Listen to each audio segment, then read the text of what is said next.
శివలీలలు. మృకండు మహర్షి భృగు సంతతివాడు. అతని భార్య మరుద్వతి. వారికి ఎన్నాళ్లకు సంతానం కలగకపోగా నిష్ఠా నియమాలతో తపస్సులు చేస్తూ క్షేత్రాలు సేవించుకుంటూ కేదార క్షేత్రానికి వచ్చారు. ఒకనాడు కేదారేశ్వరుణ్ణి అర్చించి ధ్యానమగ్నులై ఉండగా, ఇహ మీరు మీ ఆశ్రమానికి వెళ్ళండి, మీకు పుత్రభాగ్యం కలుగుతుంది అని వారికి వినిపించింది. సంతోషంతో వారు ఇంటికి వచ్చి యథావిధిగా గృహస్థాశ్రమ ధర్మాల్ని నిర్వర్తించుచుండగా కొన్నాళ్లకు మరుద్వతి మగ శిశువును ప్రసవించింది. అదే సమయంలో ఆకాశం నుండి వారికి, ఈ పిల్లవాడు అల్పాయుష్కుడు, 12 ఏళ్ల ఆయువు అని ఒక దివ్యవాణి వినిపించింది.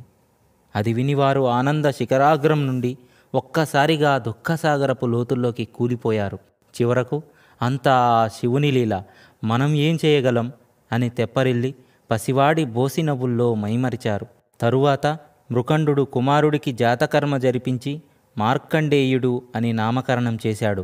దినదిన ప్రవర్ధమానుడై మార్కండేయుడు ఉపనయనం అయ్యాక గురుకులానికి వెళ్ళి గురువుల వద్ద విద్యాబుద్ధులన్నీ నేర్చి 11 ఏళ్లవాడై తల్లిదండ్రుల వద్దకు వచ్చాడు. బ్రహ్మతేజంతో ముద్దులో మూటగట్టుతున్న కుమారుణ్ణి చూడగానే వారి గుండెలు తరుక్కుపోయినవి. ఇంకొక్క సంవత్సరమే గడువు. మరుద్వతి కుమారుణ్ణి వదలకుండా కౌగలించుకొని కన్నీరు కాచుతుందే గాని మార్కండేయుడు ఎంత తరచి అడిగినా అసలు సంగతి చెప్పదు.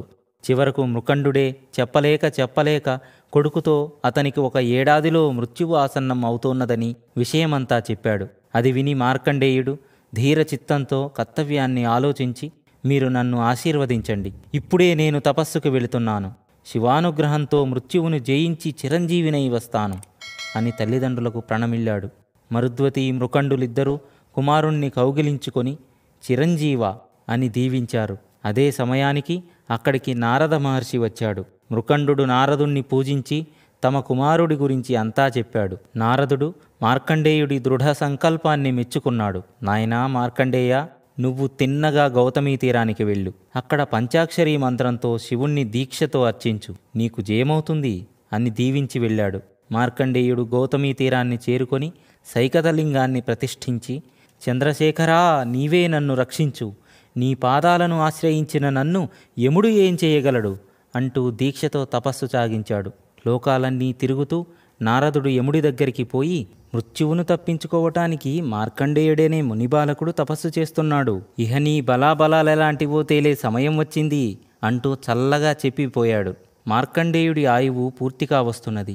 యముడు మార్కండేయుడి ప్రాణాలు తోడితెమ్మని తన దూతలను పంపాడు. యమకింకరులు మార్కండేయుణ్ణి సమీపించలేక తిరిగి వచ్చారు. అప్పుడు యముడే దండాన్ని పాశాన్ని ధరించి కారు ఎనుబోతునెక్కి బయలుదేరాడు. మార్కండేయుడు శివలింగానికి తలను ఆనించి 2 చేతులతోనూ శివలింగాన్ని గట్టిగా బిగించి పట్టుకొని ధ్యానమగ్నుడై ఉన్న సమయంలో యముడు కాలపాశాన్ని మార్కండేయుడి కంఠానికి విసిరాడు. ఆ పాశం శివలింగం మీదుగా పడ్డంతో శివలింగం నుండి శివుడు ప్రళయ రుద్ధుడై తెరుచుకున్న త్రినేత్రంతో ఆవిర్భవించి యముడిపై త్రిశూలాన్ని గురిపెట్టేసరికే యముడు భయంతో గజగజలాడిపోతూ చేతులెత్తి జోడిస్తూ హరహరా రక్షించు అంటూ కూలిపోయాడు.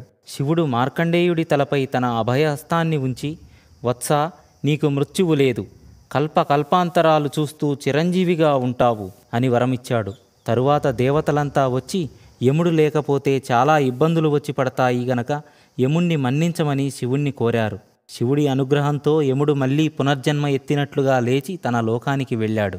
ఆ సమయానికి కుమారుణ్ణి వెతుక్కుంటూ వచ్చిన మరుద్వతి మృకండులు శివానుగ్రహం పొందిన మార్కండేయుణ్ణి చూసి శివలీలలను కొనియాడుతూ చిరంజీవితో తమ నివాసానికి వెళ్ళారు.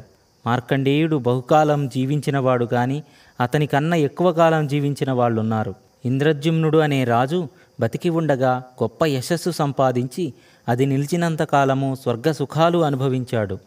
తరువాత స్వర్గంలో వాళ్ళు, భూలోకంలో నిన్ను తలుచుకునే వాళ్ళెవ్వరూ లేరు, అందుచేత నీకు స్వర్గంలో స్థానం లేదు, భూమికి తిరిగి వెళ్ళు అన్నారు. ఇంద్రద్యుమ్నుడు భూలోకానికి తిరిగి వచ్చి తన పేరు విన్నవారి కోసం వెతుకుతూ మార్కండేయుడి వద్దకు వచ్చాడు. నేను నిన్ను ఎరుగను, కానీ నాకంటే పెద్దవాడు ప్రవారకర్ణుడు అనేవాడు ఉన్నాడు, అతడొక గుడ్లగూబ, వాణ్ణి అడుగు అన్నాడు మార్కండేయుడు. ఇద్దరూ కలిసి ప్రవారకర్ణుని వద్దకు వెళ్ళారు. నేను నిన్ను ఎరుగను, కానీ నాకన్నా పెద్దవాడు నాళీక జంఘుడున్నాడు, అతన్ని అడుగుదాం అన్నాడు ప్రవారకర్ణుడు. నాలీకజంఘుడు కూడా ఇంద్రద్యుమ్నుణ్ణి ఎరుగడు. అతను వారిని వెంటబెట్టుకొని తనకన్నా వయసుగల ఆకూపారుడు అనే తాబేలు వద్దకు వెళ్ళాడు. ఆకూపారుడు ఇంద్రద్యుమ్నుణ్ణి చూసి, నేను నిన్ను ఎరుగుదును. నేనుంటున్న ఈ కొలను ఎలా వచ్చింది? నువ్వు అనేక యజ్ఞాలు చేసి గోవులను దానమియ్యగా ఆ గోవులు తొక్కడం చేత ఏర్పడింది అన్నాడు. అప్పుడు దేవదూతలు ఇంద్రద్యుమ్నుని కీర్తి ఇంకా భూలోకంలో మిగిలి ఉన్నదని చెప్పి అతని స్వర్గానికి తీసుకుపోయారు.